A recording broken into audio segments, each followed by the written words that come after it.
So good morning, lovely people. We're back again. When I say we, I mean me, because unfortunately we're still at work. But this is our last week at work, which means we are going to be heading out of here very soon. Right now, you join me once again on Croxley Moor, where you've probably seen me for the last 3 or so videos. This is getting very repetitive now, isn't it? And unfortunately, it means there's no Steve once again in this video. But you know, we've got to work with what we've got and the situation we find ourselves in, which is one where we need to earn actual money. So while Steve sleeps off his night shift, I'll do the only sensible and logical thing and go off and have fun all by myself. But I'll be keeping his deadpan, realistic take on life deep in my heart as I go around, just in case I get overcome with too much joy or anything like that. So today we're off to London again, and we're off to Camden Town. And Camden is quite famous for its market. Never been before. Apparently the market is was quite well known for being this thriving, unique place where you could find unusual goods and interesting hangouts, quite quirky, that sort of thing. But I think in recent times it's become more known for being quite touristy, a little bit more corporate, I've read. And basically the viewpoint seems to be that it's not the same as it was. Is that true? I don't know. I've never been. Is that rose-tinted glasses? I don't know. But we're about to find out. So that's where we're going to go. Hopefully it's not too crowded there. I imagine it could be busy. But if it is, there is a canal there where hopefully I can kind of get out of it and take a walk if it gets a little bit too much. Now, as you know, if you saw the last video, I was very pushed for time, and today is absolutely no different because I still have to get back in time to start my shift at 6 o'clock. I'm quite happy to do it because it's nice to get out and about, but I just have to keep an eye on the clock. And I suppose the least I could do to save on that is to stop bloody talking and just get on with it. Shall we just get there, shall we? Let's just go. And while I walk up to the station, I just want to kind of say welcome to all the new people that have joined us recently, because I know we've had quite a few new subscribers. You might stick around, you might not, but you know, it's always nice when new people pop up and say hello. And thank you for the really nice response on the last video. And it seemed to bring back quite a lot of memories for people. Hampstead Heath, which was both simultaneously funny and heartwarming at the same time, which is quite a nice combination.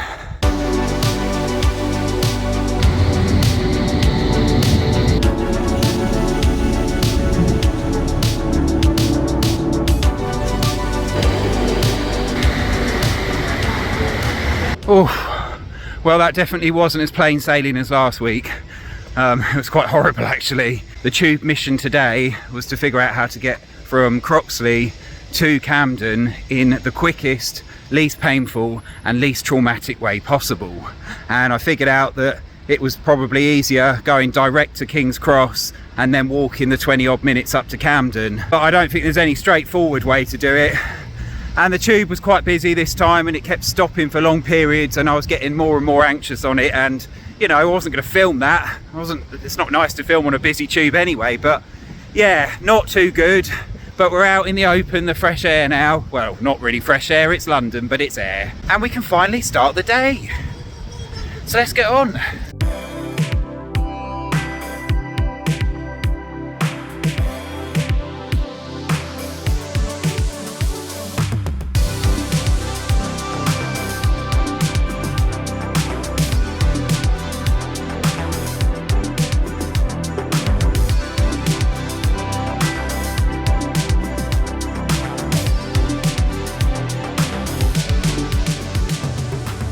Do you know, it's lovely to walk about in London and still see little cobbled streets, but given how big and busy it is, I'm sure it's lost a few of these. And just an example of how even London has got its fair share of derelict pubs and buildings left like this. Seems astonishing really, because it's probably worth an absolute fortune now.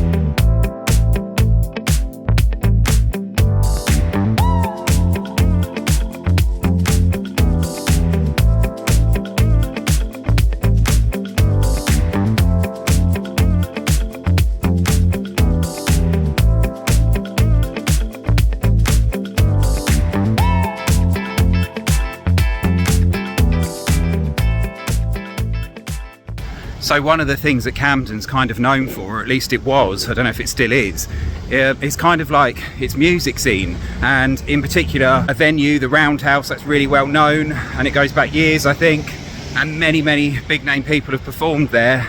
And outside Camden Tube Station, most people would miss it. I didn't see anyone else looking at it, and there were absolutely hordes of people. They've got their own kind of like little record walk of fame, and there's about 7-8 discs, something like that. But not everyone is from Camden. In fact, I don't think many of them actually are, but I think they're people that have performed either at the Roundhouse or certainly at least in London over the years. But of course one of them is Amy Winehouse, who of course was from Camden. So obviously you may have seen her in different forms throughout this video, in graffiti, stuff like that. So very well known, she was from here, and there is actually a statue of her which we're going to see as well. I just got to find it. So she's very much intrinsically linked with Camden now, probably even more so since her death. And there we go, that's the statue of Amy Winehouse. Oh my god, it's actually tiny. It's really small. But you'd barely notice it was there if you didn't know, to be honest. Still a nice thing to do.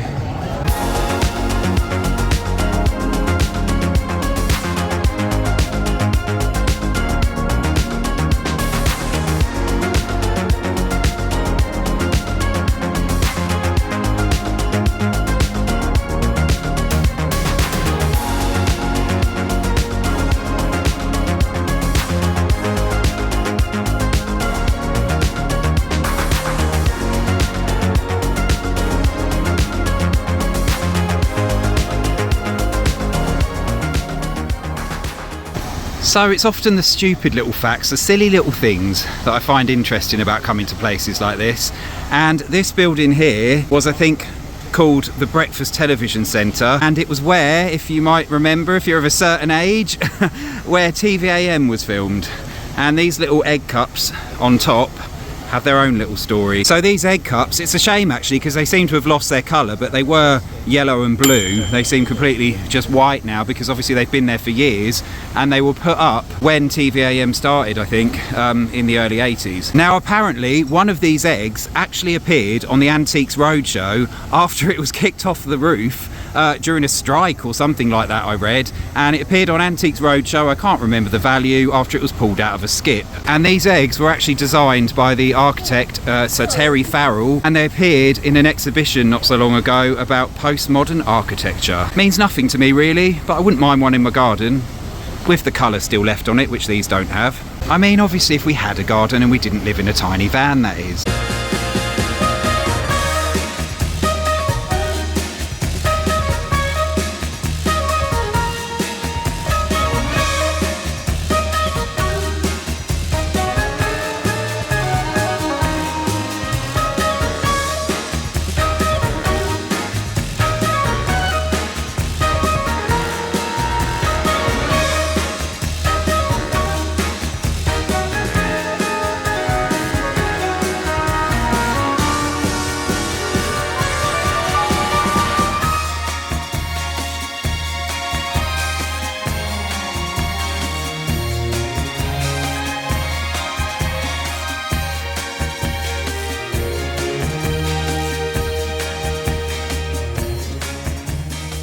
So just off the madness of the high street there, this is Buck Street, and there's this little building here that I think a lot of people walk past not even realising what it is. So London, like many cities in the UK, it still kind of bears the scars and effects of World War II, and some of the things you wouldn't even notice, and this is one of them. So this was built as a deep level shelter during World War II, and there's about 8 of these across London, and they were designed to house about, well, not house, but sort of keep inside, protect, I guess, maybe house, I don't know, about 8,000 people in each single one. And after the war, I think the intention was to turn a lot of these into kind of like stations for a high-speed service or line on the Northern Line, but after the war, of course, there wasn't much money, so that whole thing got scrapped. Some of them, like this one here, have remained pretty much abandoned ever since. I think some around London are used for other things, like underground farming and all sorts of strange things like that. So yeah, just interesting that right over there, there's just so much tourism, so many tourist type shops and loads of crowds,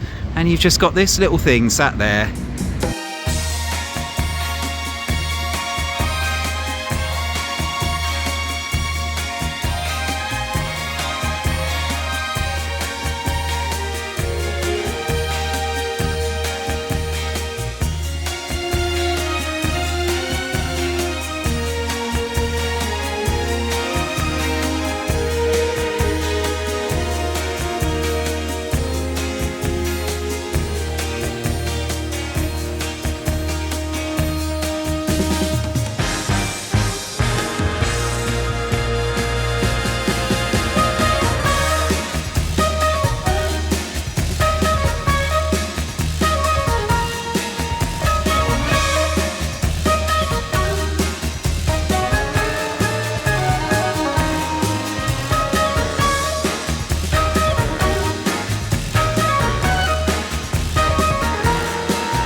So it's so busy here, but I just had to come in to get away from the crowds for a little bit because it just gets a bit too much in the end. There's a lot going on the street, and there's so many parts to the market. There's different bits and different stalls and different indoor places. Like, you can really get lost here, and there's so much choice with food and things like that. I just got completely overwhelmed, and it's like you don't know what to go for, so I kind of just moved out of it and just kept walking down the high street. So I've ended up coming into this little indoor place. I'm on the 3rd floor, right at the top. It's a lot quieter. I wasn't sure what I fancied to eat because I didn't need anything big, so I've just got myself a little pizza, and it was like $7.90 or something like that, and it's pretty good. It's really, really nice. Not very flattering to eat on camera, obviously, but I'll do my best. Well, I'm not going to eat it all on camera, obviously. But a bit like the video last week when I was in Hampstead, the main reason I've come in here is because it's quiet, so it just feels like, oh, you can take a breather and just sit and eat in peace for 5 minutes before going back out into the madness. So this was like, I think it's called the Farmer's Pizza. It's a vegetarian pizza. It's got mushrooms, courgettes, peppers. Really, really good. Made fresh when you come in. Now, I can eat one of those big massive pizzas, no problem. But one, again, I'm pushed for time today, so I can't do that. And two, I'm going to be still doing a lot of walking, so I didn't want to overload myself. And I bloody love a pizza.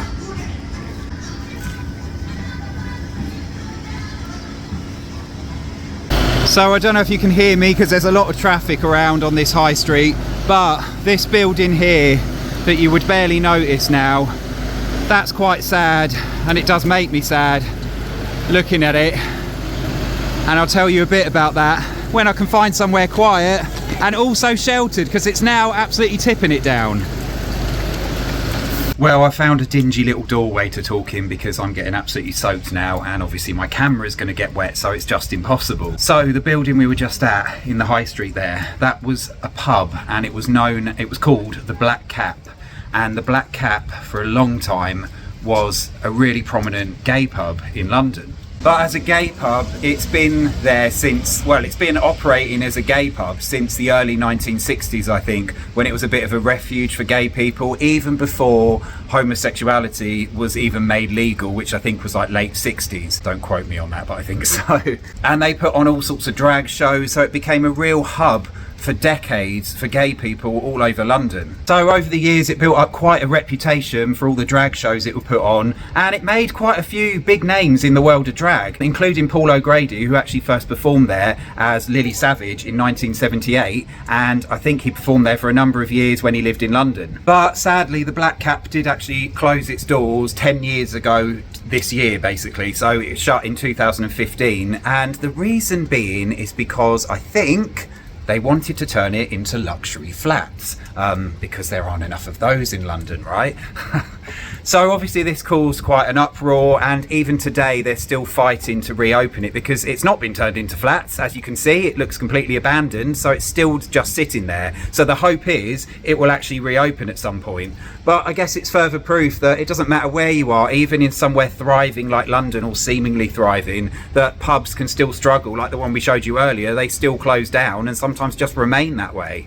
And before he passed away, Paul O'Grady was actually one of the people who kind of championed or kind of defended it and tried to help stop it becoming luxury flats, and tried to, I don't know if he tried to help reopen it or whatever, but he definitely was a voice at the front of it all, because obviously it meant so much to him, and it went back so far, you know, something going back to the early 60s, and then it's just completely gone. And I think really it tells a bigger story about gay pubs in the city and all over the UK, all over the world probably, and what's become of them. It feels like something we've lost a lot of. There aren't as many as there used to be. I know that's the case for all pubs, and I know the hospitality industry, it's difficult, but you know, just specifically since we're talking about it and we passed the Black Cap, obviously for gay pubs, there weren't that many to begin with, if that makes sense, so now there's even less, so it's really taken away a certain element of gay culture, if you like.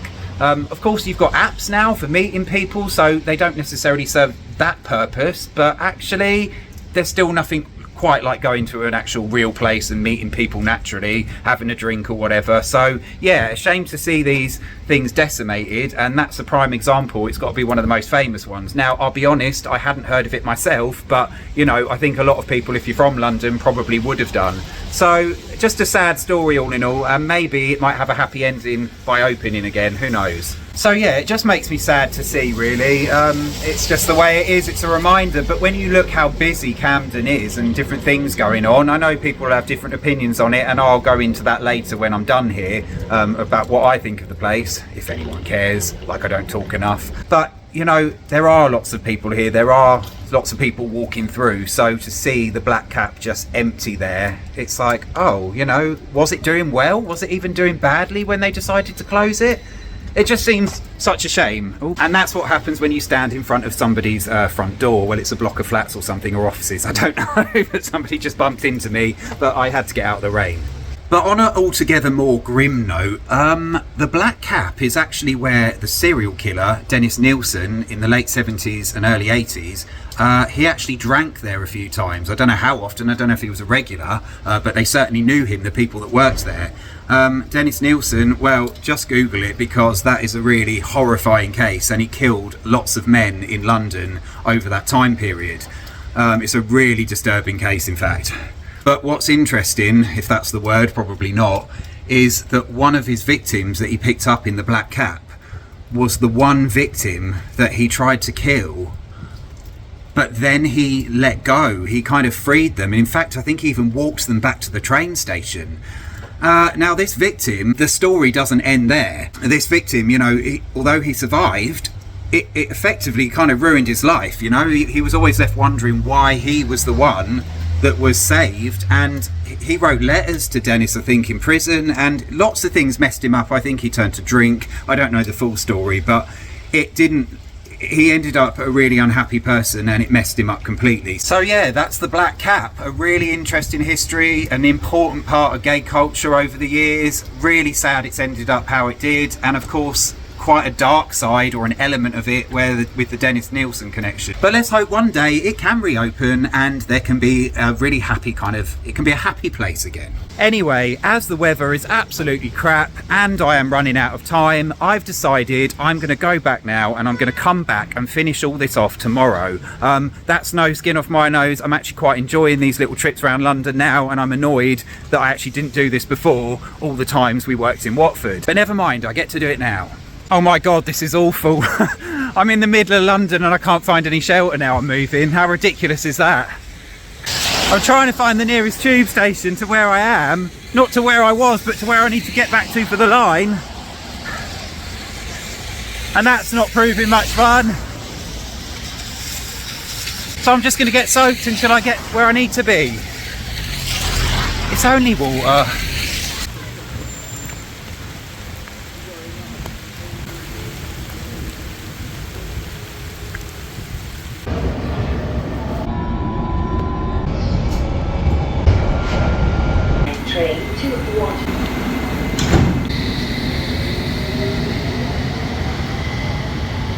Alright, well I think I said I'd see you the next day, but it's actually still the same day. We're back near Watford, I've just got off the tube, and it's now dry.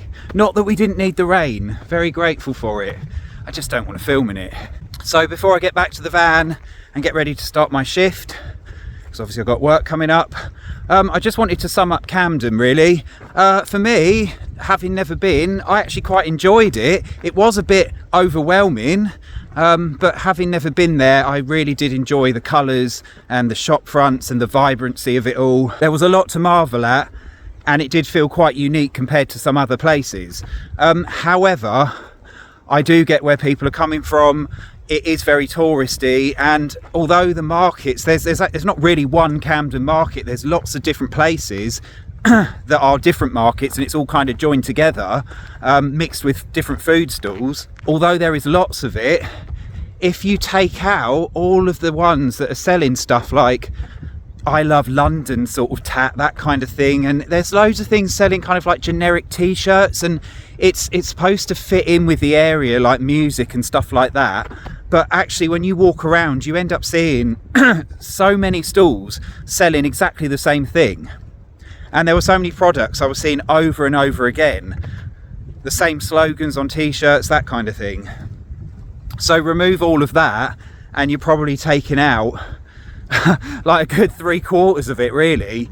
However, if you scratch beneath the surface, I think there are still some really interesting shops there selling quite quirky clothes, that kind of thing. Some nice little interesting goods. But yeah, there's a lot of rubbish as well, but that goes hand in hand with these things. So for the people that have known Camden for decades, I can kind of understand why they feel it might have lost something, because that touristy element has come in where it feels quite corporate. But you know, on the other hand, it's a bit like, well, it's a high street. Do you really want to bite the hand that feeds you? It's kind of like, it's better than a high street being dead. We know what the high streets are like around the UK. So many of them are dying. There's not much in there at all. There's not many people. It's just like vape shops and things like that. So in Camden, although there's things you could probably criticise, at least there's stuff going on and there's people there and there's a sense of vibrancy and people wanting to be there and see things, you know?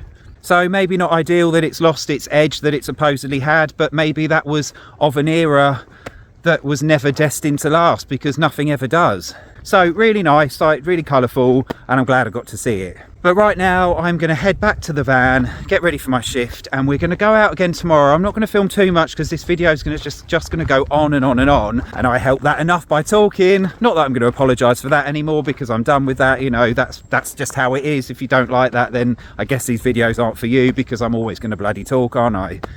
I'm a bit lost now. Where am I going? I've walked on this so many times. Here we are. So I think we'll leave it there. We will see you tomorrow for definite. Alright, well that turned out to be a complete and utter lie. I'm very sorry about that, because you actually won't see me tomorrow after all. I'm back in the van now. Do you just love this tea towel dangling above my head? The absolute state of it. We really need to clean up in here. This is the thing, when we come to work, sometimes we just don't have time to clean up, or we just can't be bothered or whatever. So there is a bit of a wreck behind me right now. But what's new in this van, right? If you've watched our videos before, this is hardly like some kind of ideal home show version of a camper van. Far from it. So what I've decided to do, I've actually been out since, so I'm actually speaking to you from the future here now, because I've been out and filmed another video, and the idea was to combine the two together into one, but very quickly I realised that actually I feel like that might have been too long. So I hope I haven't made a bad decision. I hope the Camden video is still alright. I mean, it's probably not our best effort, you know, let's be honest, but hopefully there's still something vaguely watchable there. But I really knew from my next location that putting the two together would have just been far too much effort, and it might have been too long. And apart from anything else, the place I've just been today, it really deserves its own video. So that was the main reason. So I made a bit of an executive decision to just split them in two and cut this one short. So obviously I've then had to come back and actually film an ending for the video you've just watched. I really hope all this comes together somehow. Well, with that, I'll just end the video then, I guess. So, thank you for watching. Please push the thumbs up button, the like button if you like the video. That'll really help us out. Push the subscribe button if you're not subscribed to us already. That'll be brilliant. And press the notification bell if you want to be notified every time we've got a new video out. Also, leave us any comments, any thoughts, any questions, anything you like. As long as it's reasonably nice, you know. We like constructive criticism, but let's not be horrible about things, eh? Is there any need? There's enough of that in the world, right? But obviously they're your fingers. Feel free to type what you want. And that's it. So thank you for watching. We'll see you next time for London part 2, except it's part 3 because I've already done a video there. So we'll see you next time for the next London video, and then we'll be back with Steve. I promise Steve's coming back. We're just keeping you wanting here, keeping you waiting. Anyway, thank you all. We'll see you next time. Bye.